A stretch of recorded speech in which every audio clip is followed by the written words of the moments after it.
여러분 안녕하십니까? 11월 18일 화요일 뉴스투데이 시작합니다. 주말 이후 갑자기 겨울이 됐습니다. 오늘은 어제보다 훨씬 더 추워져서 서울은 올가을 들어 처음으로 영하권으로 떨어졌습니다. 호남과 제주 산간에선 첫눈까지 예보됐는데요. 상암광장 연결해서 자세한 날씨 들어보겠습니다. 김가영 캐스터, 많이 추워 보이는데 날씨 어떻습니까? 네, 이 정도면 한겨울 추위와 맞먹습니다. 서울에선 올가을 첫 영하권으로 떨어진 건 말할 것도 없고요. 체감 온도는 영하 5도까지 치닫고 있습니다. 평소 추위를 많이 타시는 분들은 손과 발이 꽁꽁 얼 정도라고 보시면 되겠습니다. 특히 출근길 이런 건물 사이 길은 바람이 더 날카로워서 체감 온도가 훨씬 더 크게 떨어지니까요. 오늘 아침 든든하게 입고 나오셔야겠습니다. 다시 북쪽 냉기가 남하해 전국이 꽁꽁 얼어붙었습니다. 강원과 충북, 일부 영남은 한파주의보고요. 현재 대관령 영하 7.8도인데 매서운 바람에 체감온도는 영하 14도까지 떨어졌습니다. 서울과 봉화 등 내륙도 체감추위가 영하 5도 안팎, 부산도 영하권에 가깝습니다. 이번 추위는 내일까지 기승을 부리겠고요. 모레 아침엔 다시 영상권에 진입하면서 차츰 풀리겠습니다. 이 가운데 충남 서해안과 호남, 제주엔 비나 눈이 섞여 오고 있어 도로 상황도 좋지 못합니다. 앞으로 제주 산지에 1에서 5cm 정도 눈이 쌓이겠고요. 서쪽 내륙 곳곳에도 빗방울이나 눈날림이 예상됩니다. 그 밖의 지역은 맑지만 바람이 강하겠고 동해안은 무척 건조해서 불조심하셔야겠습니다. 지금까지 상암광장에서 날씨 전해드렸습니다. G20 정상회의 참석을 위해 중동과 아프리카 4개국 순방길에 오른 이재명 대통령이 UAE에 도착했습니다. 오후엔 UAE와의 정상회담을 이어갑니다. 현지에서 김재경 기자입니다. 중동 아프리카 4개국 순방의 첫 방문국으로 UAE를 방문한 이재명 대통령. 영공에서부터 UAE는 이 대통령이 탑승한 공군 1호기를 4대의 전투기로 호위했고 아부다비 왕립공항에서의 환영 행사와 도로 곳곳을 장식한 태극기로 국빈대우에 나섰습니다. 이 대통령은 재외동포, 진출 기업인들과 만찬을 함께하며 UAE 시장 개척에 대한 우리 정부의 적극적인 지원을 약속했습니다. 앞으로 아마 이 중동 아랍 쪽에서도 아랍에미리트는 우리의 일종의 베이스 캠프 역할을 하게 될 것이다. 함께 손잡고 새로운 공동 번영의 길을 확실하게 열어제칠 것이라고 생각됩니다. 순방 둘째 날엔 국빈 방문에 맞춰 UAE가 준비한 공식 환영식과 정상회담, MOU 서명식 등을 이어갈 예정입니다. 셋째 날엔 한 UAE 비즈니스 라운드 테이블 등 양국의 경제 협력 확대를 논의할 예정으로 이 대통령은 중동에 진출한 우리 기업들을 적극 지원한다는 방침입니다. 나라 밖에서 활동하는 우리 국민들과 기업들이 안심하고 해외에서 활동할 수 있도록 그 환경을 더 적극적으로 만들어 나아가겠습니다. 이 대통령은 UAE 순방을 마친 뒤엔 이집트로 무대를 옮겨 한 이집트 정상회담을 진행합니다. 이후 세 번째 방문국으로 남아프리카 공화국을 찾아 G20 정상회의에 참석해 이번 회의 의제인 지속가능한 성장과 기후변화, 공정한 미래 논의에 적극 참여하고 한국의 역할도 강조할 전망입니다. 마지막 순방 일정으로는 한국 정쟁 당시 15,000명을 파병해 형제의 나라라고 불리는 튀르키예를 국빈 방문할 예정입니다. UAE를 시작으로 4개국 순방길에 나선 이 대통령은 방산과 에너지, 바이오 등 이른바 K-세일즈를 적극 지원하며 국익 중심 실용 외교를 이어간다는 방침입니다. 아부다비에서 MBC 뉴스 김재경입니다.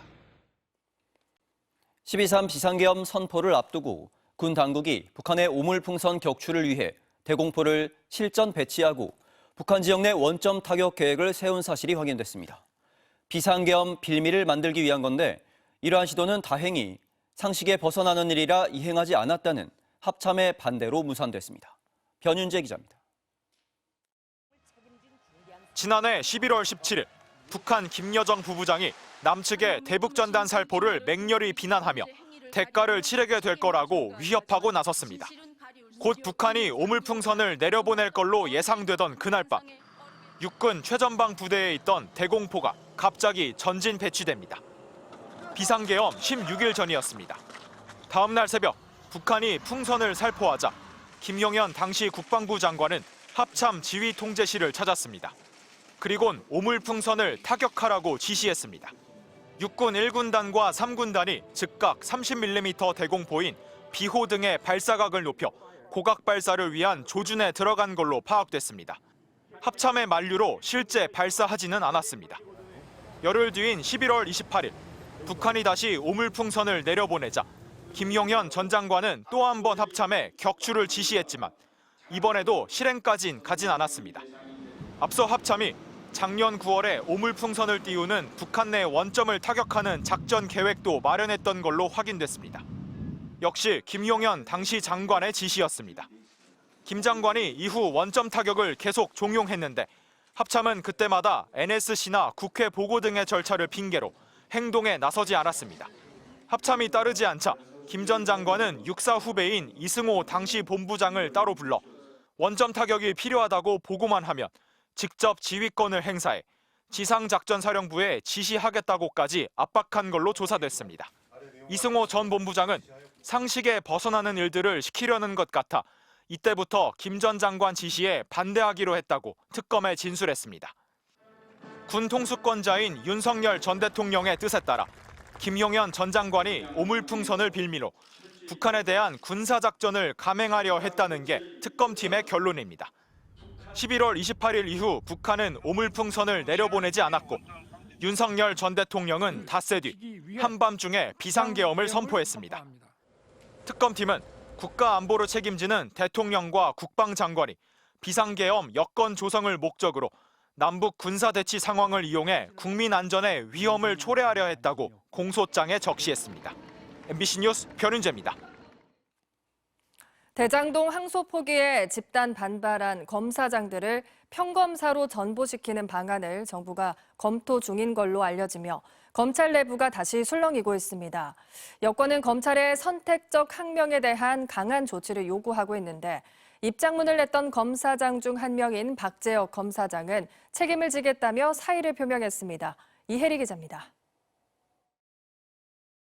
대장동 사건 항소 포기에 반발해 입장문을 낸 일선지검장 등 검사장 18명을 평검사로 전보시키는 방안을 정부가 검토한다는 소식이 알려지고 난 뒤 첫 출근길. 정성호 법무부 장관은 검찰 조직 안정화가 가장 중요하다고 즉답을 피하면서도 특별히 내부 반발 움직임은 없는 걸로 알고 있다고 말했습니다.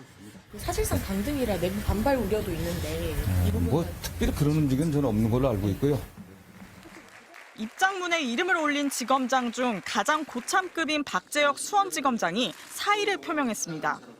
박 지검장은 주변에 파장을 봉합하기 위해 자신이 책임을 지고 물러나겠다고 밝힌 걸로 전해졌습니다. 민주당 등 여권은 집단 반발을 정치적 이해관계에 따른 선택적 항명으로 규정하고 강하게 인사 조치를 요구해왔습니다. 검찰청법상 검사 직급은 검찰총장과 검사 두 종류만 있어 검사장을 평검사로 전보해도 문제가 없다는 겁니다. 하지만 검찰 인사 관행에 비춰볼 때 실질적으로 징계성 강등으로 받아들여질 수밖에 없습니다.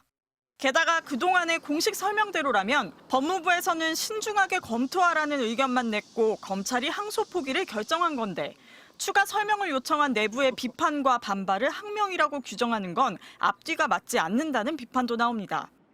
검찰 내부망에는 합리적 의문을 제기하는 공무원들에게 징계하고 형사처벌하고 강등시키겠다 한다며 너무나도 비현실적이라는 한 검사의 글이 올라오기도 했습니다.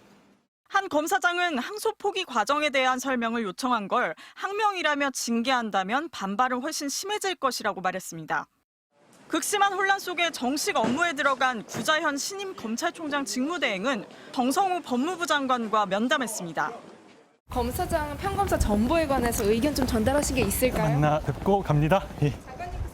공식적으로는 인사 발령 후의 관례적 면담이었지만 구대행은 정 장관과 조직 안정 방안을 논의한 것으로 알려졌습니다. MBC 뉴스 1입니다.